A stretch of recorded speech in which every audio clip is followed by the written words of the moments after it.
বাঁশখালী, দৃশ্যমান বাঁশখালীর প্রতিচ্ছবি। বাঁশখালীতে কাথুরিয়া ইউনিয়ন আওয়ামী যুবলীগের সাধারণ সম্পাদক প্রার্থী হয়েছে সাবেক উপজেলা ছাত্রলীগের আপ্যায়ন বিষয়ক সম্পাদক ও কাথুরিয়া ইউনিয়ন ছাত্রলীগের সাবেক আহ্বায়ক মোহাম্মদ আরকান।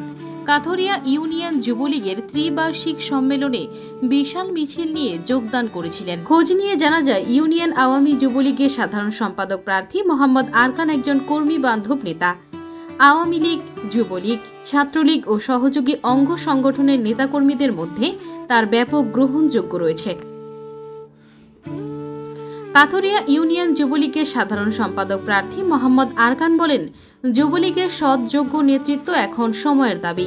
নিজেকে সৎ, যোগ্য ও দায়িত্বশীল দাবি করে মোহাম্মদ আরকান বলেন, আমি দলে অনুপ্রবেশকারী নই।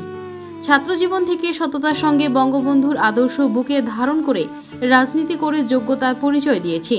টেন্ডারবাজি, চাঁদাবাজি, মাদকের সঙ্গে কখনোই নিজেকে জড়াইনি। বর্তমান রাজনৈতিক প্রেক্ষাপটে দক্ষিণ জেলা আওয়ামী যুবলীগের হাইকমান্ড যেমন ব্যক্তিত্ব খুঁজছেন, আমি মনে করি প্রতিটি ক্ষেত্রেই আমি যোগ্য। বুধবার 10 জুলাই বিকেলে কাথুরিয়া সরকারি প্রাথমিক বিদ্যালয়ের মাঠে উপজেলা যুবলীগের যুগ্ম আহ্বায়ক শাহাদাত রশিদ চৌধুরীর সভাপতিত্বে এই অনুষ্ঠান অনুষ্ঠিত হয়।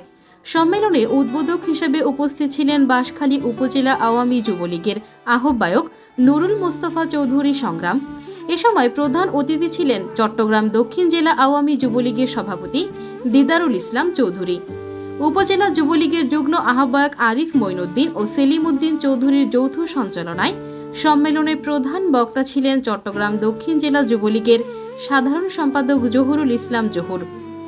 এ সময় সম্মেলনে বিশেষ অতিথি ছিলেন চট্টগ্রাম দক্ষিণ জেলা যুবলীগের সহসভাপতি আক্তার হোসেন, সাংগঠনিক সম্পাদক মুরিদুল আলম মুরাদ ও উপজেলা পরিষদের ভাইস চেয়ারম্যান হোসাইন মোহাম্মদ প্রমুখ।